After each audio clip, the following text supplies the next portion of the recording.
हमने पूर्व की क्लासों में पृथ्वी की आंतरिक संरचना के बारे में जानकारी देने वाले स्रोतों के बारे में अध्ययन किया था, जिन्हें हमने 3 भागों में बांटा था। पृथ्वी की उत्पत्ति से संबंधित, जिसमें विभिन्न जो पृथ्वी की उत्पत्ति से संबंधित सिद्धांत है, उनके आधार पर पृथ्वी की आंतरिक संरचना कैसी हो सकती है, इस पे विचार विमर्श किया था। इसके उपरांत प्राकृतिक और अप्राकृतिक साधनों के द्वारा हमें किस प्रकार से क्या पृथ्वी के आंतरिक संरचना के बारे में ज्ञान होता है। प्राकृतिक संसाधनों में हमने ज्वालामुखी क्रिया और भूकंप विज्ञान के साक्ष्यों के आधार पर अध्ययन किया था। आज हम पृथ्वी की रासायनिक संगठन एवं जो पृथ्वी की विभिन्न परतें हैं, उनके बारे में अध्ययन करेंगे। पृथ्वी की जो रासायनिक संगठन है, उसके लिए श्वेस नामक विद्वान ने पृथ्वी की रासायनिक संरचना के ऊपर प्रकाश डाला और उसे 3 भागों में विभाजित किया, जो थे सियाल, सीमा और निफे। उन्होंने बताया कि भूपटल का ऊपरी भाग अवसाद से निर्मित परतदार सेलों का बना हुआ है, जिसकी गहराई तथा घनत्व बहुत कम है। इस रवेदार सेल खासकर जो सिलिकेट पदार्थों की बनी है, इसमें फेल्सपार और अब्रक इत्यादि खनिजों की बहुलता है। इस परत के उन्होंने 2 भाग किए। प्रथम परत हल्के सिलिकेट पदार्थों की बनी हुई बताई और उसके नीचे श्वेस ने 3 परतें बनी। सबसे पहले उन्होंने बताया सियाल। परतदार सेल के नीचे सियाल की परत मिलती है, जिसकी रचना श्वेस के अनुसार ग्रेनाइट चट्टानों से हुई है। सियाल शब्द SA सिलिका और AL एल्यूमिनियम। सियाल शब्द की रचना 2 शब्दों से SiO Al से हुई है। Si से तात्पर्य सिलिका तथा Al से तात्पर्य एल्यूमिनियम, अर्थात जो सियाल परत है वो सिलिका और एल्यूमिनियम की बनी हुई है से बनी हुई है। इस परत का जो औसत घनत्व है वो 2.9 और इसकी औसत गहराई 50 से 300 किलोमीटर बताई तथा स्वेस ने इसकी औसत गहराई 50 से 300 किलोमीटर के मध्य बताई और बताया कि इसमें एसिडिक पदार्थों की अधिकता है, जिसमें पोटेशियम, सोडियम तथा एल्यूमिनियम के सिलिकेट मिलते हैं। सियाल से महाद्वीप की रचना हुई बताई। इसके बाद में स्वेस ने सीमा परत बताया। सीमा सियाल के नीचे दूसरी परत, जिसकी संरचना बनावट बेसाल्टिक आग्नेय शैलों से हुई है और ज्वालामुखी उद्गार के समय गर्म एवं तप्त लावा यहीं से बाहर निकलता है, ऐसा श्वेस ने बताया। रासायनिक बनावट के दृष्टिकोण से इसमें सिलिका और मैग्नीशियम की प्रधानता है। SiMa सीमा, Si सिलिका, Ma मैग्नीशियम। इसी कारण इसे सीमा भी कहा गया।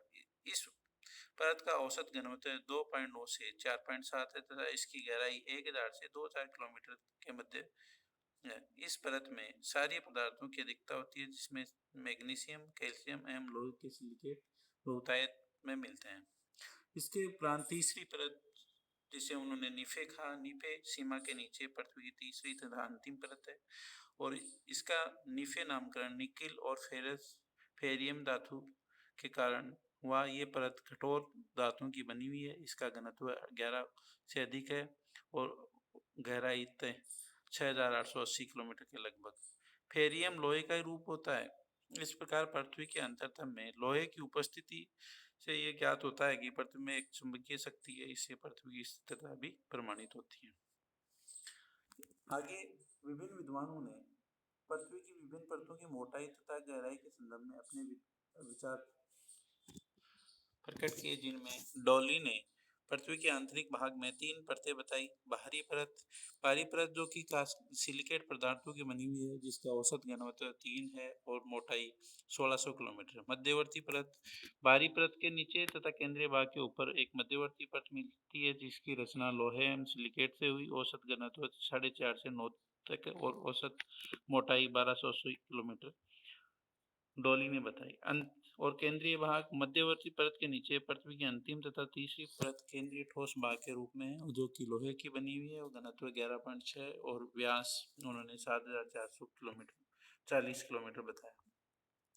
जेफरीज नामक विद्वान ने भूकंपीय लहरों के अध्ययन के आधार पर पृथ्वी में 4 परतें बताई। पहली प्रथम परत प्रदासेलु से निर्मित, द्वितीय परत ग्रेनाइट चट्टान से निर्मित, तृतीय या मध्यवर्ती परत थेचिलाइट अथवा डायोराइट से निर्मित और चौथी अथवा निचली परत डूनाइट और पेरियोडाइट अथवा क्लोजाइट नामक चट्टानों से बनी हुई बताई। इसके बाद में होम्स नामक विद्वान ने पृथ्वी को साधारणीकरण के लिए 2 परतें मानी। प्रथम परत को उन्होंने क्रस्ट माना और इसकी रचना ऊपरी तथा मध्यवर्ती परत को मिलाकर हुई बताई गई।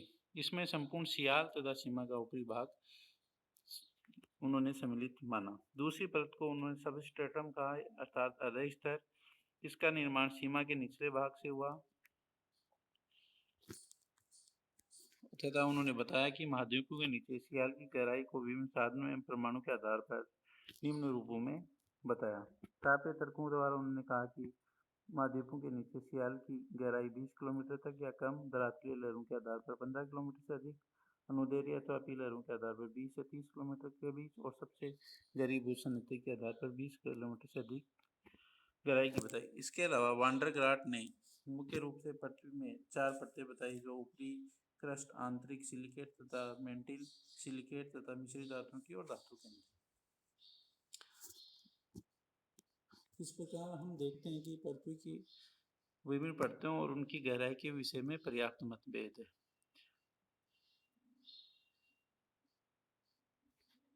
साधारणीकरण के रूप में हम भूकंप की लहरों के आधार पर पृथ्वी में निम्न 3 मंडल बताए जा सकते हैं, जो है लिथोस्फीयर, पायरोस्फीयर और बेरोस्फीयर।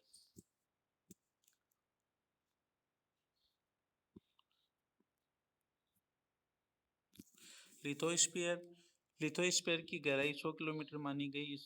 तथा इसमें ग्रेनाइट चट्टान की बहुलता है तथा ये सिलिका एवं एल्यूमिनियम से बनी हुई है। इसका घनत्व 3.5 है। पायरोस्फीयर इसे मिश्रित मंडल भी कहते हैं। इसकी गहराई 100 से 2880 किलोमीटर के मध्य है। इसका निर्माण बेसाल्टिक चट्टानों से हुआ और घनत्व 5.6। इसके बाद में बेरोस्फीयर, इसकी गहराई 2880 किलोमीटर से नीचे केंद्र तक और इस परत का घनत्व 8 से 11 है तथा इसकी रचना लोहे और निकिल से हुई मानी गई।